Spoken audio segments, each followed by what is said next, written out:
একটা ভালো কথা বলেছেন একজন রাজনীতিক, নামটা পরে বলি। সেটা হচ্ছে একদল মুক্তিযুদ্ধ, স্বাধীনতা যুদ্ধ, মুক্তিযুদ্ধের চেতনা, আর একদল ২৪। সেই রাজনীতিক বলছেন যে একদল মুক্তিযুদ্ধ আর একদল ২৪ বিক্রি করে আখের গোছাতে চায়। কথাটা আমির খসরু মাহমুদ চৌধুরী। তবে তিনি বিএনপির নেতা না হলেও এই কথাটা চরম সত্যি, এবং অনেকেই কিন্তু এখন অনুভব করছেন যে আওয়ামী লীগকে ঘিরে একটা চক্র পুরোটা সময় মুক্তিযুদ্ধ, স্বাধীনতা এসব বলে প্রতিপক্ষকে আঘাত করা, অন্যদিকে নিজেদের আখের গোছানো, কাউকে বেকায়দায় ফেলার জন্য রাজাকারের চর, রাজাকারের শাবক, পাকিস্তানের এজেন্ট, এই সমস্ত বলা হতো।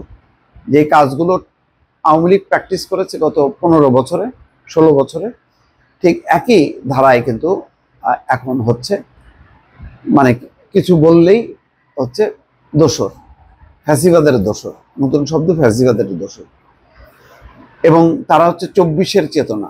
24-এর চেতনা বলে এমন একটা বিভ্রান্তি তৈরি করছে যে মনে হচ্ছে যেন 71 আলাদা আর 24 আলাদা। আসলে দুটি তো একটার সাথে একটা যুক্ত। মহান স্বাধীনতা সংগ্রাম, মুক্তিযুদ্ধ হয়েছিল 71 সালে, আর গণঅভ্যুত্থান সংগঠিত হয়েছিল 24। ওটা হলো আমাদের একটা ভিত্তি, আর ওটার হচ্ছে ধারাবাহিকতায় তারপরে আমাদের ফ্যাসিবাদ বিরোধী সংগ্রাম। তো এখানে এই বিভাজনটা করে অনেকে যার যার রাজনৈতিক ফায়দা, ব্যবসায়িক ফায়দা, প্রতিপক্ষকে শায়েস্তা করে নিজের আখের গোছানোর ফায়দা, সেগুলি লাগাতারভাবে করে যাচ্ছে। সেই কথাটাই দেখেন আমির খসরু মাহমুদ চৌধুরী, যেহেতু একজন অভিজ্ঞ রাজনীতিবিদ, তিনি এই কথা বলছেন যে একদল মুক্তিযুদ্ধ বিক্রি করে সুবিধা নিয়েছে, আরেক দল 24 দিয়ে আখের গোছাতে চায়। তিনি বলেন আন্দোলনের কৃতিত্ব শুধু জনগণের, বিএনপি কোনো কৃতিত্ব নিতে চায় না। রাজধানীর একটি হোটেলে জুলাই অভ্যুত্থান নিয়ে অনুষ্ঠিত সেমিনারে তিনি এই কথা বলছেন। খুবই বাস্তব কথা। এই যে দুটোই দেখেন চেতনা ব্যবসায়। আমরা মনে করছিলাম শেখ হাসিনার পতন হয়েছে, 71 মুক্তিযুদ্ধ নিয়ে কেউ ব্যবসা করবে না, কিন্তু সেটা ব্যবসা করছে না।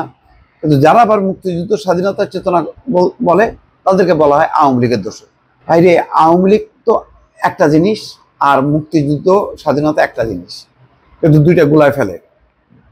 এটাকে মিন করা হয় যে যারা স্বাধীনতা, মুক্তিযুদ্ধ কথা বলবে তারা বোধহয় শেখ হাসিনার দল বা শেখ হাসিনার সমর্থক। শেখ হাসিনার তার দল বল যে 71 এবং স্বাধীনতাকে, এই চেতনাকে যে বিক্রি করছে, এইটার আড়ালে তারা যে লুটপাট করছে, এই কথা তো তখন উচ্চারিত হয়েছে। ফলে এখন নতুন করে এই স্বাধীনতা, মুক্তিযুদ্ধ নিয়ে বিতর্ক তোলার কথা না, কিন্তু তারা বিতর্ক করছে যে আমরা 24-এর চেতনা। 24-এর চেতনা কি আলাদা?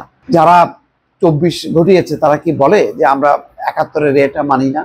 যারা বলে তারা হচ্ছে ধান্দাবাজ, তারা হচ্ছে ফায়দা নেওয়ার চেষ্টা করে, যে তারা ভুলাতে চায় 71-কে। তো কারেক্টলি পয়েন্ট আউট করছে আমির খসরু মাহমুদ চৌধুরী। এটা আমি মনে করি শুধু তার বক্তব্য না, এটা অনেকেরই বক্তব্য, যে 71-এর মুক্তিযুদ্ধ, 24 এবং এর মধ্যবর্তী যতগুলো গণতান্ত্রিক আন্দোলন, সংগ্রাম, ফ্যাসিবাদ বিরোধী সংগ্রাম, সবই একই সূত্রে কথা। কারণ বাংলাদেশের মুক্তিযুদ্ধ হয়েছিল একটা অসাম্প্রদায়িক, একটা গণতান্ত্রিক রাষ্ট্র গঠনের জন্য। এখানে কোনো ব্যক্তির কোনো শাসন না, ব্যক্তির কোনো আধিপত্য না, ব্যক্তির কোনো খেয়াল খুশি মতন দেশ চলবে তেমনটা না।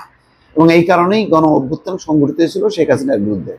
আজকে তার বিপরীতে যদি মুক্তিযুদ্ধ, স্বাধীনতার চেতনা নিয়ে এবং 71-এর গণ অভ্যুত্থান, যেটা মুক্তিযুদ্ধের আকাঙ্ক্ষা, সেই বিষয়টা ধারণ করে যদি কেউ এগোতে না চায়, তাহলে বলা যাবে যে সে, তার মধ্যে ভিন্ন কোনো আদর্শ আছে, ভিন্ন কোনো মনোবৃত্তি আছে। দর্শক ভালো থাকবেন, আল্লাহ হাফেজ।